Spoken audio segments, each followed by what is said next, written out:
என்னாச்சு தெரியலையே. அப்புறம் வேக வேகமாக திறந்தீங்க? வண்டி இப்படி நின்றுச்சுன்னா பேனட்டை திறந்து கொஞ்சம் நேரம் பார்க்கணும்.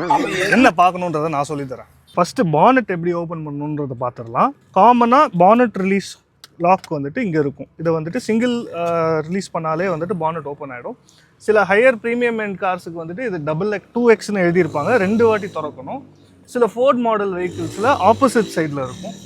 ஸோ உங்கள் வண்டியில் எங்கே இருக்குன்றதை ஃபஸ்ட்டு பார்த்து தெரிஞ்சுக்கோங்க. செகண்டு, பானட் ரிலீஸ் லிவர் உள்ளே இருக்கும். அண்ட் மறக்காமல் ஸ்டே லாக் பண்ணிடுங்க. இதுதான் அந்த லிவர். ஃபஸ்ட்டு விஷயம், பானட் ஓப்பன் பண்ணதுக்கப்புறமா பேர் ஹேண்ட்ஸில் இன்ஜின் கம்பார்ட்மெண்ட்டில் எதையுமே தொட்டுறாதீங்க. பயங்கர சூடாக இருக்கும். நீங்கள் உங்கள் கைக்கு சூடு தான் வச்சுப்பீங்க. ஸோ நம்ம செக் பண்ண வேண்டியது பேட்டரியோட டெர்மினல்ஸ் லூஸாக இருக்கா, இல்லை இந்த டெர்மினல்ஸில் வந்துட்டு உப்பு கரை இல்லைனா வந்துட்டு இந்த ஆசிட் கொட்டினதோடது வந்துட்டு கண்டாமினேஷன் இருக்கும். அந்த மாதிரி ஏதாவது இருக்கான்னு பார்க்கணும். ஸோ ஃபார் எக்ஸாம்பிள் இந்த வீடியோவில் நீங்கள் பார்த்த மாதிரி ஓரம் கட்டிட்டு டெர்மினல்ஸ் லூஸாக இருக்குது, இல்லை பேட்டரி வீக்காக இருந்தாலே வந்துட்டு நிறையா டைம் வந்து வண்டி ஸ்டார்ட் ஆகாது. ஸோ உங்களுக்கு செக் இன்ஜின் லைட் இந்த மாதிரி ஏதாவது வார்னிங் வருதுன்னா நீங்கள் இதை செக் பண்ண வேண்டியது உங்களோட coolant level and oil level. First engine compartment ஒரு 15-20 மினிட்ஸ் கொஞ்சம் கூல் டவுன் ஆக விட்டுட்டு அதுக்கப்புறமா எதுவாக இருந்தாலும் இன்ஸ்பெக்ஷன் பண்ணுங்கள். இப்போ இதில் பார்த்தீங்கன்னா இதுதான் கூலண்ட்டோட ரிசர்வாயர் டேங்க். ஸோ கீழே இதில் வந்துட்டு அந்த க்ரீன் கலர் ஆயில் வந்துட்டு மினிமம் மேக்ஸிமம்னு அந்த 2 லைன்ஸுக்குள்ளே இருக்கணும். விசிபிளாக அதில் வந்துட்டு தெரியும் போதே இங்கே கூலண்ட் இருக்கா இல்லையான்றது தெரிஞ்சிடும்.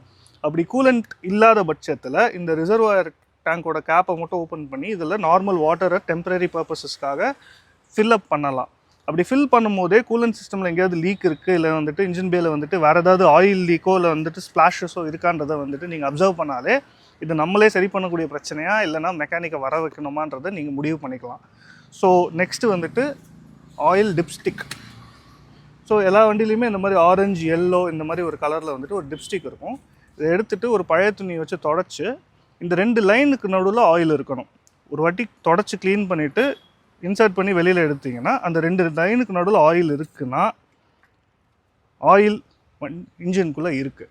ஸோ ஆயில் இருக்குது, கூலண்ட் இருக்குது, ஆனாலும் செக் இன்ஜின் லைட் எரியுதுன்னா வேறு ஏதோ சென்சர் இஷ்யூவாக தான் இருக்கணும். ஸோ நீங்கள் இமீடியட்டாக நியரஸ்ட் மெக்கானிக் ஷாப்க்கு எடுத்துகிட்டு போய் ஒரு ஸ்கேனரை வச்சு செக் பண்ணணும்.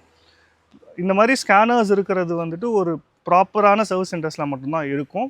ஒரு ப்ராப்பரான சர்வீஸ் சென்டர் எடுத்துகிட்டு போய் கரெக்டான டயக்னோசிஸ் பண்ணி உங்கள் ப்ராப்ளம் என்னன்றதை வந்துட்டு ரிசால்வ் பண்ணிக்கலாம்.